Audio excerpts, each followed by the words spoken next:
এই ভিডিওটা দেখুন, লাইক কমেন্ট করতে হবে না, ভিডিওর কথাগুলো শুনুন, খুবই গুরুত্বপূর্ণ কিছু কথা। আচ্ছা, আপনি কত বছর বাঁচবেন? 60 বছর? কি কম হয়ে গেল? আচ্ছা, বড় জোর 70, না হয় 75 বছর। আর যদি খুব লাকি হন তাহলে 80 অথবা তার একটু বেশি।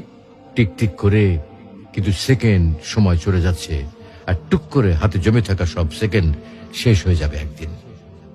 একজন মানুষের কাছে যখন কয়েকশো কোটি টাকা থাকে তখন তাকে টাকার বিলাসিতা মানায়। যার কাছে কয়েকশো টাকা আছে তাকে কিন্তু টাকার বিলাসিতা মানায় না। আপনার আয়ু যদি কয়েক হাজার বছর হতো তাহলেই সময়ের বিলাসিতা আপনাকে মানাতো। এত অল্প আয়ুতে মন খারাপ, কষ্ট, পচা ব্যাপার স্যাপার গুলোতে সময় নষ্ট সুযোগ কই? তার চেয়ে বরং ফ্যামিলিকে সময় দিন, ভালো বই পড়ুন, টুক করে বেরিয়ে আসুন চমৎকার কোনো জায়গা থেকে। রাত জেগে আকাশ দেখুন, ভোরের সূর্যোদয় দেখুন, সন্ধ্যায় পাখিরা কিভাবে ঘরে ফেরে সেটা দেখুন, নদীর ঢেউ অনুভব করুন।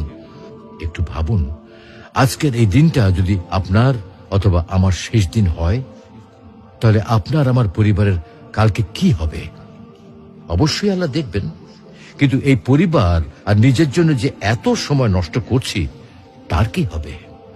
তো আসুন আমরা নিজ ধর্ম পালনের মাধ্যমে